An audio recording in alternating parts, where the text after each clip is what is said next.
Hello दोस्तों, स्वागत है एक बार फिर से आप सबका हमारे चैनल मैगज़ोन पर। और आज हम लोग अपना करेंगे complete analysis of thermal engineering के सिलेबस का। तो थर्मोडायनेमिक्स से जितना भी सिलेबस हमारे यहाँ पर आरआरबी जेईई 2019 के लिए दिया गया है उसका हम लोग कंप्लीटली एनालाइज करेंगे। क्या क्या टॉपिक्स एग्जैक्टली हमें पढ़ना है, क्या टॉपिक एग्जैक्टली हमें छोड़ना है, कहाँ पर हमें अपना ज़्यादा अटेंशन फोकस करना है, कहाँ पर किन टॉपिक्स को थोड़ा हम स्किप भी कर सकते हैं, ये सारी चीज़ें आज हम लोग इस वीडियो में डिस्कस करने वाले हैं। तो थर्मोडायनेमिक्स का हम लोग यहाँ डिस्कस कर रहे हैं, स्ट्रेंथ ऑफ मटेरियल्स का भी ऑलरेडी हम लोग डिस्कस कर चुके हैं, प्रोडक्शन इंजीनियरिंग का भी इस तरीके से हम लोग डिस्कस कर चुके हैं। तो इसके बाद हम लोग करेंगे डिस्कस अपना फ्लूइड मैकेनिक्स का, वो भी वीडियो हम लोग बाद में लेकर आएंगे। तो वीडियो को स्टार्ट करने से पहले मैं आप सब लोगों से रिक्वेस्ट करूंगा कि मेरे चैनल को सब्सक्राइब ज़रूर कर लीजिए, मुझे अनअकैडमी पर भी फॉलो कर लीजिए और जितना हो सके मैक्सिमम इस चैनल को अपने दोस्तों के साथ शेयर ज़रूर करिए, क्योंकि आरआरबी जेईई 2019 की बहुत अच्छी और इफेक्टिव तैयारी आपकी होने वाली है हमारे साथ, वो भी 100% फ्री। वीडियो लेक्चर्स का कोई भी चार्ज नहीं लगेगा यहाँ पर देखने के लिए, एब्सोल्युटली वो फ्री ऑफ कॉस्ट होंगे। सिर्फ और सिर्फ आपको जितना हो सके उसे शेयर करना है अपने दोस्तों और कलीग्स के साथ। तो आइए दोस्तों एनालाइज करते हैं हम अपना थर्मल इंजीनियरिंग का ये सिलेबस। तो सबसे पहले बात करते हैं थर्मोडायनेमिक्स की। तो थर्मोडायनेमिक्स जो हमारा आरआरबी जेईई के सिलेबस में दिया हुआ है, ये मेनली हमें पढ़ना है अपने CBT 2 के लिए। ठीक है, तो CBT 2 में जैसा कि आपको पता है हमारा एक टेक्निकल पेपर है जो कि ब्रांच वाइज होगा, मतलब मैकेनिकल वालों को मैकेनिकल का पेपर आएगा, इलेक्ट्रिकल वालों को इलेक्ट्रिकल के लिए आएगा और सिविल को सिविल वालों के लिए। तो यहाँ पर अगर हम देखें हमारी जो थर्मोडायनेमिक्स है ये मेनली 3 पार्ट्स में डिवाइडेड है। यहाँ पर ये मेनली 3 पार्ट्स में डिवाइडेड है। सबसे पहला जो पार्ट है हमारा वो है इंजीनियरिंग थर्मोडायनेमिक्स का।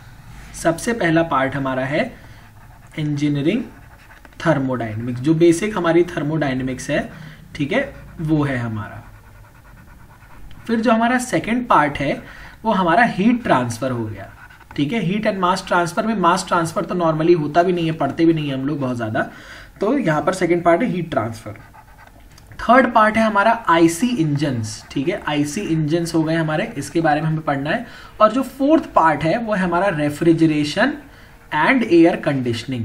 Refrigeration and air conditioning.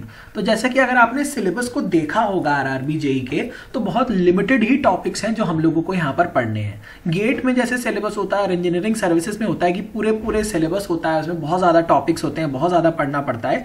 लेकिन यहाँ पर हमारे साथ एडवांटेज क्या है, बहुत लिमिटेड नंबर ऑफ टॉपिक्स ही हमें पढ़ने हैं। लिमिटेड नंबर ऑफ टॉपिक्स का ही यहाँ पर एनालिसिस हम लोग करेंगे। ठीक है, बहुत ज़्यादा फालतू में इधर उधर की बातें नहीं पढ़ेंगे, मेन मुद्दों पर ज़्यादा हम लोग फोकस करेंगे और जो एरिया से क्वेश्चन पूछे जाने की प्रोबेबिलिटी है उसको ज़रूर हम लोग अपने RS खुरमी और RK जैन से कवर करेंगे। तो यहाँ पर देखिए ये हमारा कंप्लीट सिलेबस है थर्मोडायनेमिक्स का। अब यहाँ पर देखें तो लॉज ऑफ थर्मोडायनेमिक्स, इसमें आ जाएगा मेरा 0th लॉ, फर्स्ट लॉ और सेकेंड लॉ। अब सेकेंड लॉ के 2 स्टेटमेंट होते हैं, केल्विन प्लैंक स्टेटमेंट और क्लॉसियस स्टेटमेंट। ये दिया गया था हीट इंजन्स के लिए, ये दिया गया था मेरे रेफ्रिजरेटर्स के लिए। ठीक है, फिर यहाँ पर हम लोग COP के बारे में पढ़ेंगे, यहाँ पर हम लोग पढ़ेंगे एफिशिएंसी के बारे में, किस किस चीज़ों पे डिपेंड करती है।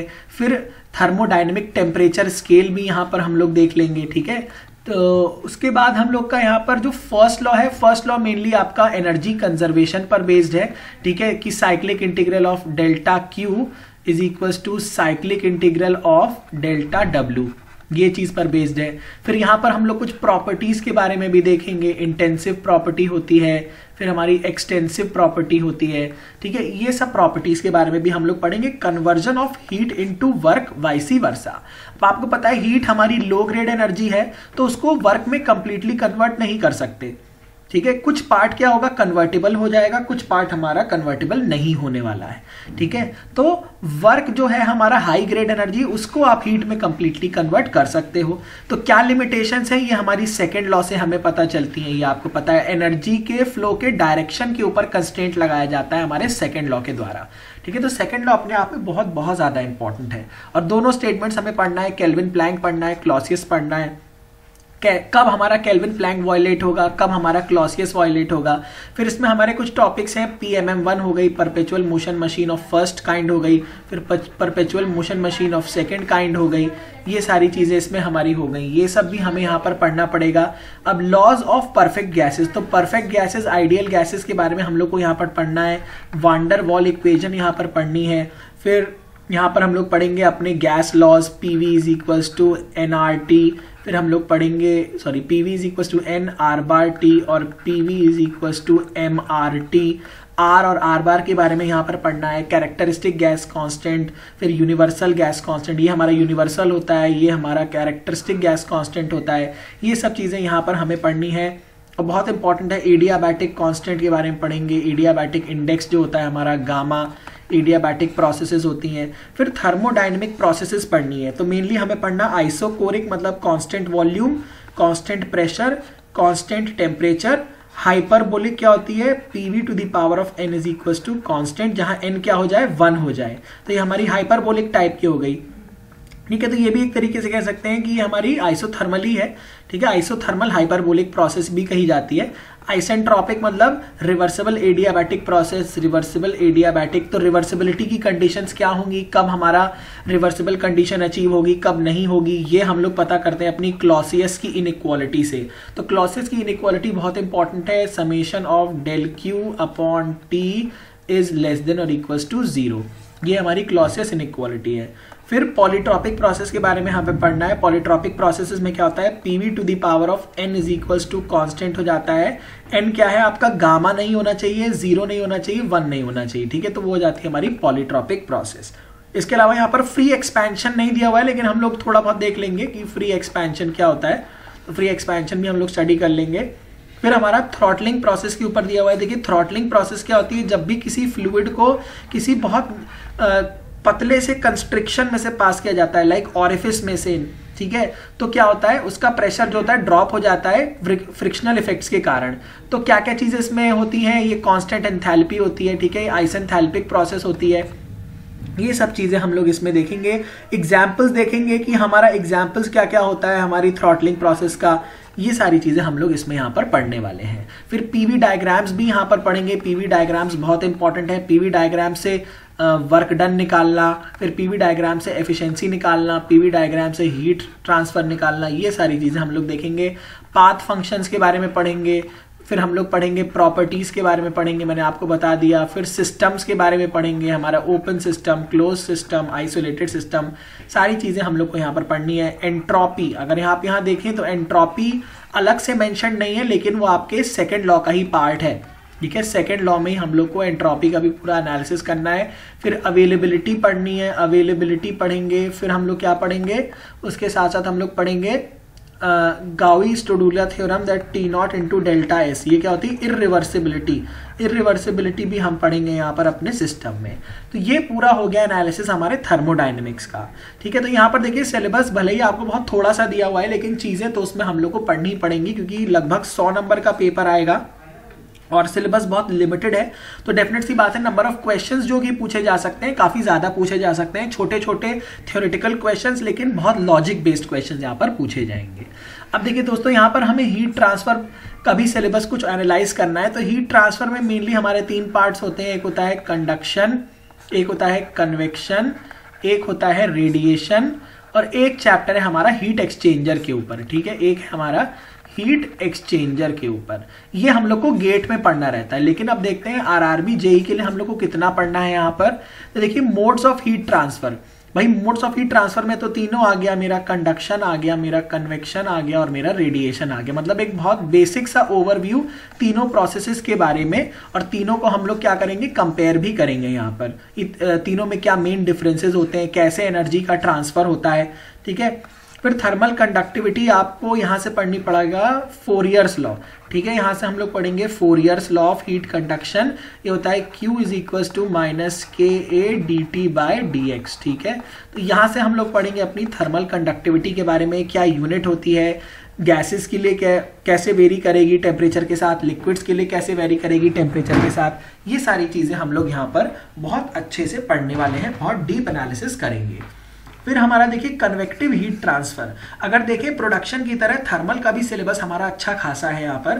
फिर कन्वेक्टिव हीट ट्रांसफर कोफिशिएंट, मतलब यहाँ पर हमें कन्वेक्शन पढ़ना पड़ेगा, और कन्वेक्शन पढ़ेंगे तो यहाँ पर हम लोग दोनों फ्री कन्वेक्शन और फोर्स्ड कन्वेक्शन दोनों ही पढ़ेंगे, ठीक है। तो फ्री और फोर्स कन्वेक्शन दोनों पढ़ेंगे। फिर फ्री और फोर्स कन्वेक्शन पढ़ना पड़ेगा, मतलब कई सारे हमें डायमेंशनलेस नंबर पढ़ने पड़ेंगे, Reynolds number, Prandtl number, Nusselt number, Grashof number, ठीक है। ये सारे नंबर्स के लिए एनालिसिस भी हम लोग यहाँ पर करेंगे।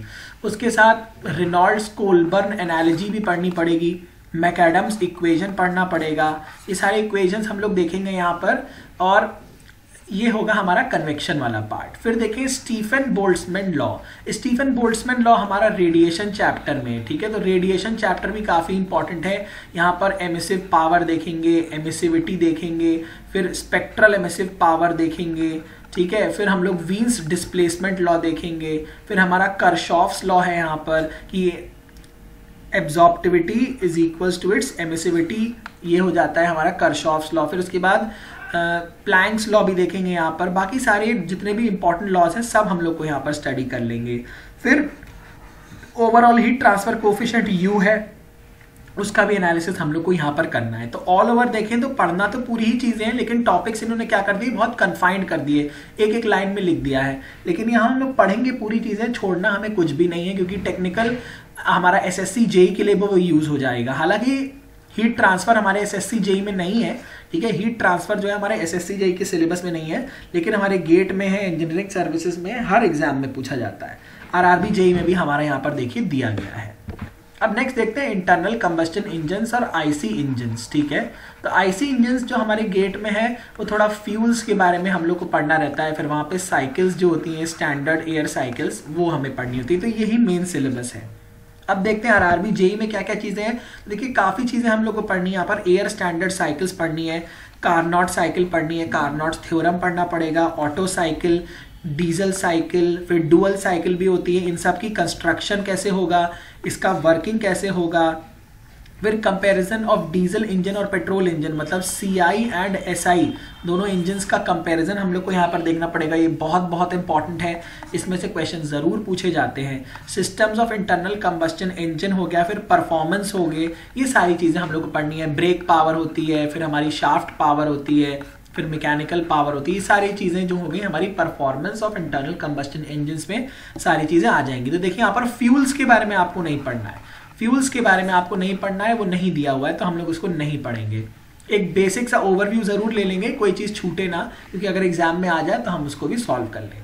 तो फ्यूल्स के बारे में यहाँ पर आपको कोई भी नई चीज पूछी गई है तो उसको हम लोग कोशिश करेंगे कि बहुत ब्रीफ में एक बार बस कवर कर लें। बाकी मेन हमारा जो फोकस रहेगा Carnot cycle, auto cycle, diesel, dual cycle, construction, internal combustion engines की वर्किंग, कंपैरिजन ऑफ डीजल और पेट्रोल, ये बहुत इंपॉर्टेंट है दोस्तों, ठीक है। तो इतना सिलेबस हो गया हमारा आईसी इंजन्स के लिए। आईसी इंजन्स में हम लोग को इतना सिलेबस पढ़ना है।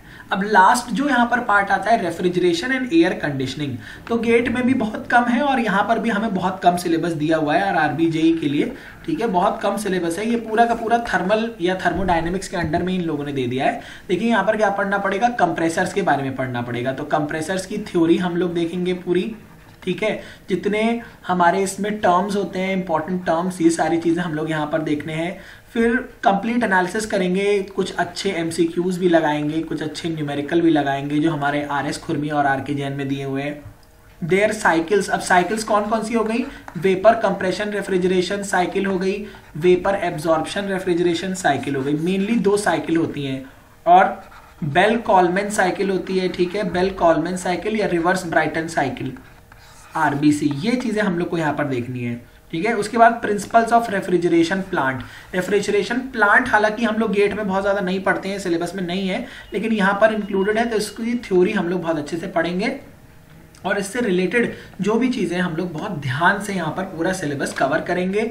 और थर्मोडायनेमिक्स को मान के चलिए पूरा लगभग 1 महीना लग जाएगा, 1 महीना से 1 महीना 15 दिन भी हो सकता है। तो सबसे ज्यादा टाइम हमारा जाएगा प्रोडक्शन में, उसके लिए लिटरली मान के चलिए 1.5 महीना से पौने 2 महीना लग जाएगा, क्योंकि अगर अच्छे से पढ़ना है और प्रॉब्लम्स भी सॉल्व करनी है, टाइम हमारे पास लगभग 8-9 महीने का है। तो हम लोग सिलेबस को बहुत कायदे से यहाँ पर कवर करेंगे, कोई भी टॉपिक छोड़ेंगे नहीं, और मैक्सिमम क्वेश्चंस की प्रैक्टिस भी हम लोग साइड बाय साइड करते जाएंगे। तो इसी के साथ हमारा ये वाला लेसन यहीं पर फिनिश होता है। आई होप कि ये इन्फॉर्मेशन जितनी भी हम लोगों ने यहाँ पर दी है, जो भी एनालिसिस किया है, वो आपके लिए बहुत यूजफुल होगा और अकॉर्डिंगली आप अपनी तैयारी हमारे साथ बहुत अच्छे से करने वाले हो आरआरबी जेईई 2019 के लिए।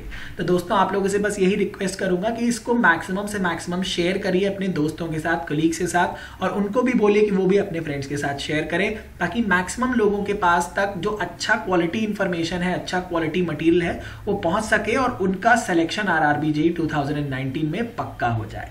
तो थैंक यू सो मच।